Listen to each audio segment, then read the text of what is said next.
Imagine that you're miserable, and then imagine that you're miserable in your marriage. And then you might say, well, are you miserable because you're ill-constituted psychologically, or are you miserable because your relationship isn't what it should be? And the answer is both. And so then you might ask yourself as well, do you think you could be sane for any length of time if you went through your life and you had no intimate relationship, and you had no children and the close family bonds that would entail, and you had no parents or siblings, and you had no friends, and you had no social community whatsoever? Could you still be well integrated psychologically? And the answer to that is clearly no. We know, for example, that you can punish people intensely, even if they're very antisocial, by subjecting them to solitary confinement. And that in itself shows how dependent psychological well-being and sanity is on proper nesting within a hierarchically structured social community. And so then it's probably better to think of both identity and sanity in a rather musical manner.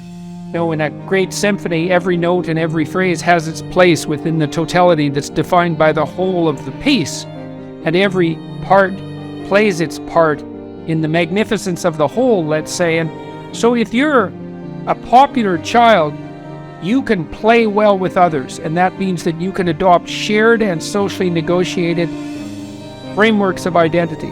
And if you're a well-constituted and popular and desirable adult, in all likelihood you have a long-term intimate relationship. You have children or siblings and parents, and you've established good relations with them, and you keep each other mutually in check and mutually motivated and mutually sane.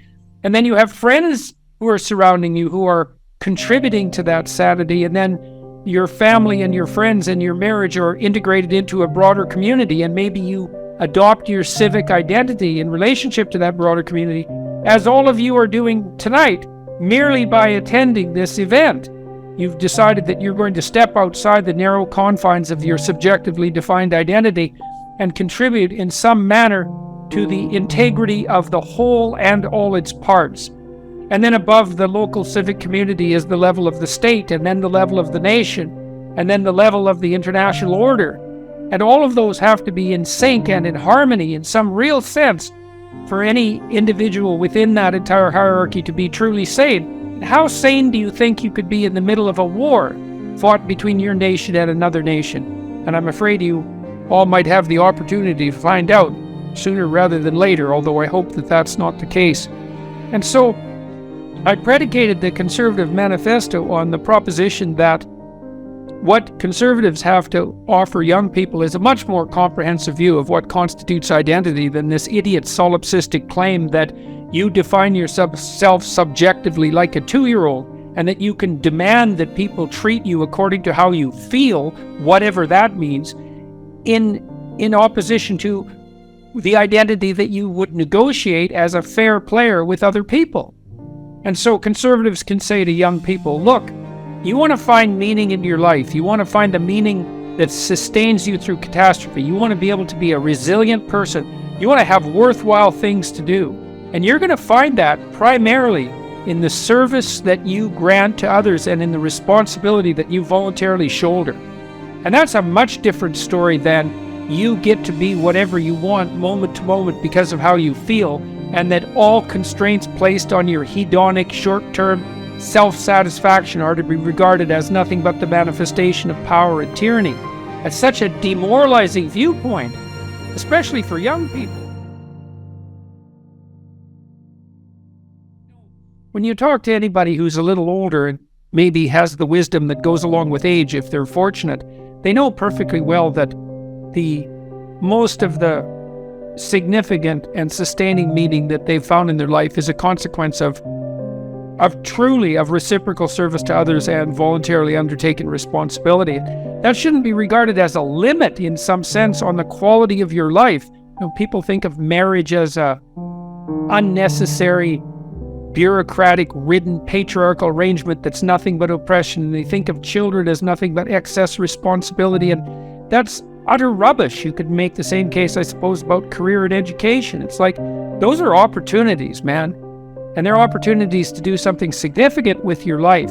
And you're going to need to do that because you're going to encounter periods of suffering, intense suffering, when it's difficult for you to make sense out of the logic of existence.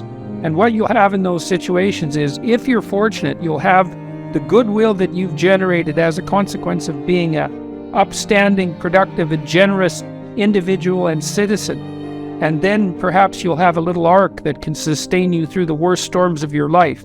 And this is something that conservatives really can tell to young people, is you're going to find the sustaining meaning of your life through responsibility. And that is the case. I certainly saw that time and again as a clinical psychologist in all my practice, helping people sort out the desperate chaos of isolated and lonely lives, pointless lives, lives that were expended in futile isolation and in resentful rebelling against the imposition of any responsible order, instead of carrying that forthrightly and understanding how integrally that voluntary commitment is associated with sustaining meaning. And you're going to need it. Mark my words. I think the way you do that, the way you restore the moral authority of your nation, is by restoring your moral authority and your moral authority in relationship to the relationships that you have. Get your act together. You know, your nation is founded on the principle that each person is a sovereign citizen and a creator of the future, and someone who's made in the image of God, someone who wrestles the chaos of possibility into habitable order using love and truth. And the reason you have the rights you have is because those rights are in some sense fundamental consequences of that divine capacity. And you might ask, well, do you believe that? Well, to the degree that you abide by the dictates of your state, and to the degree that you treat other people as if they're worthwhile in and of themselves, then you do believe it. And I would say, well, believe it fully. Act it out. Put yourself together. Don't lie. Pick up your responsibility and move forward as forthrightly as you possibly can. Repair your relationships. And if enough people do that, then America will reestablish the moral authority that's required and requisite. And I don't think there's any other way of doing it. You know, the leftists talk about the long march through the institutions because they tend to be top-down power mongers on the radical left front. And there's a longer march, which is the long march through the individuals. And that's the march that conservatives and centrist liberals need to focus on.